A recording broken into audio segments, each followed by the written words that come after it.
got this set of furniture I bought a number of years ago. Been meaning to refinish it. I actually bought this at a Salvation Army. There was, let's see, there was a bed, like a poster bed. Had a taller dresser, this one, and a pretty nice mirror that went with it. And I think I only paid a couple $100 for the whole set. What's unique about this, it's all solid mahogany. Not plywood, it's all solid mahogany. And when I bought it, I thought I would refinish it. But, you know, got to put stuff off, never got around to it, and now I'm to the place where I'm going to do something with it.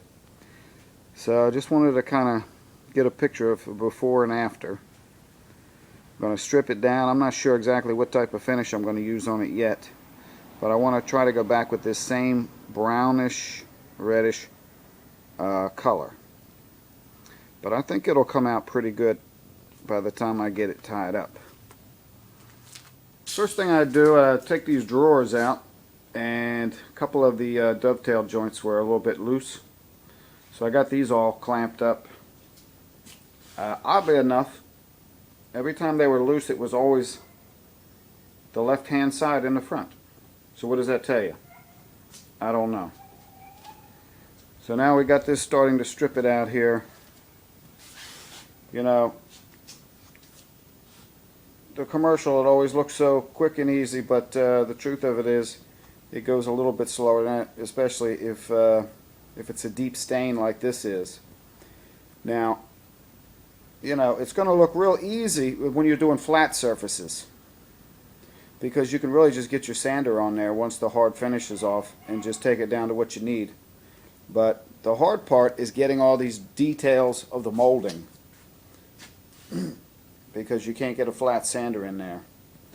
All these little areas where the molding's at. But the flat areas will go fairly quick.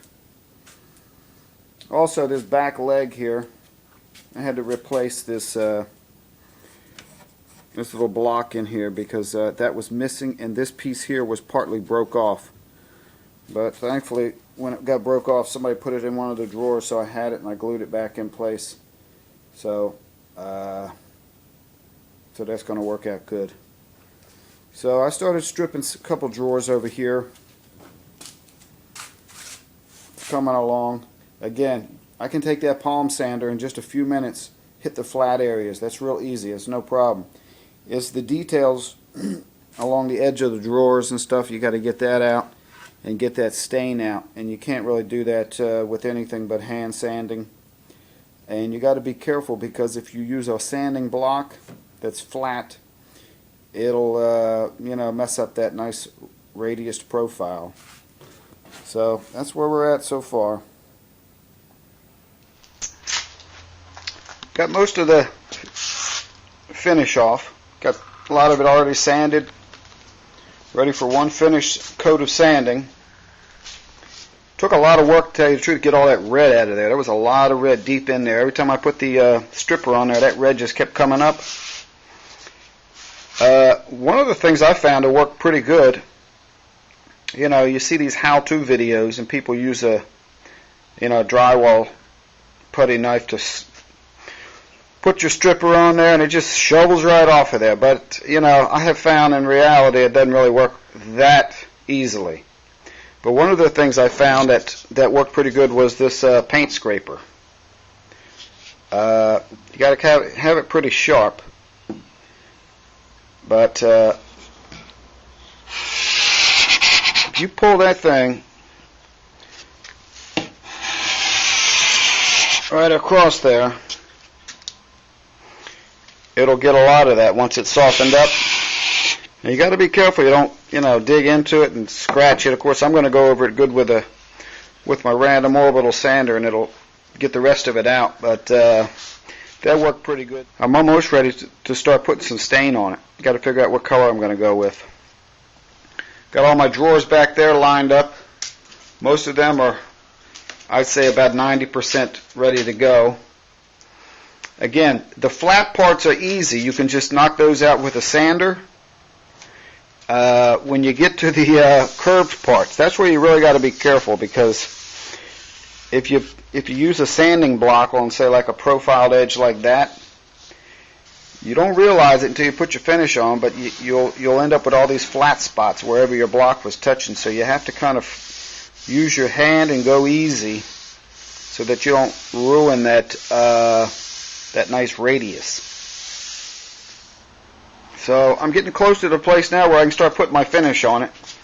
And I've got another dresser that came with this. It's a taller one. I'll have to work on that one next. That'll be my next one.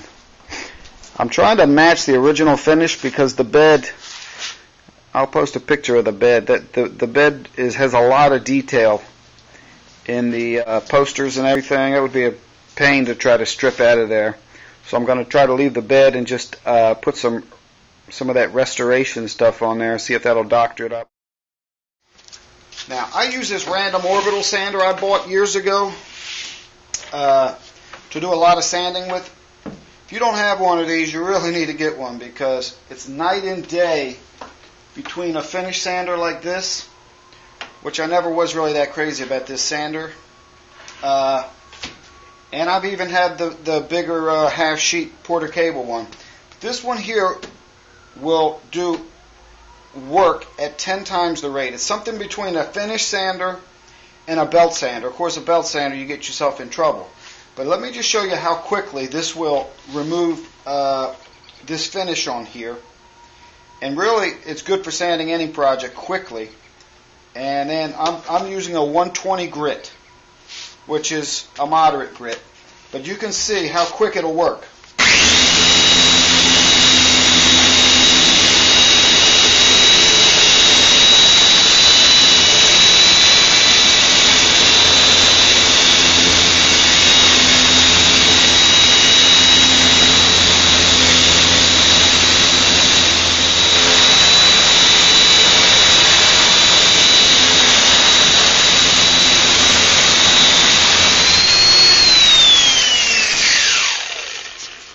These things work so good. The problem is dust control. If you're in an enclosed room and you try to use this, you can just imagine within a matter of 2 minutes the whole room will be filled with dust. But that's how quickly it works, and it does a nice job. Now, this one here is basically, the angle grinder style. If I were going to get a new one, they have some that are a little more comfortable to hold.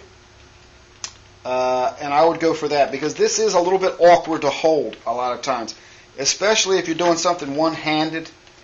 But these are fantastic.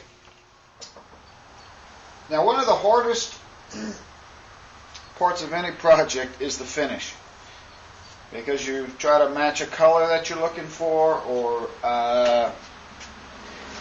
something along that line, and a lot of times you think your finish is going to come out one color, and then by the time you get your stain on there, it comes out a little bit different than you'd hoped for. I turned this piece over and I tried some stain on the bottom of it, a little test spot. You could also, do some inside here, inside the carcass. But I bought this mahogany finish.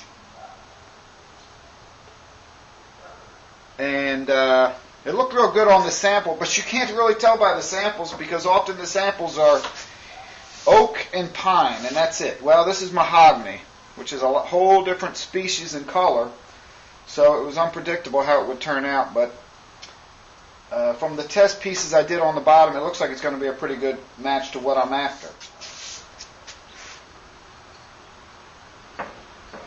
Oddly enough, I had another can of stain. It was like a dark cherry, I think it was. And when I opened the can, it looked darker than this. But when I tried to put it on an area, on my test spot, it actually, this color came out darker. So, it was kind of a little bit of a surprise.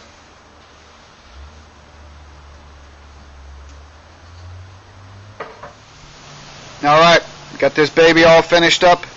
Actually came out better than I thought. What did I learn?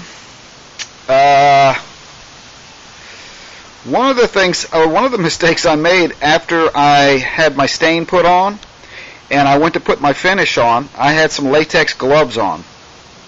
And I had my drawer standing up on end so that the face of the drawer face would be up to help avoid runs.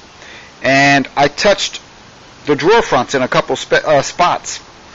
And for some reason, my glove moved the stain around it, and I ended up with some light spots.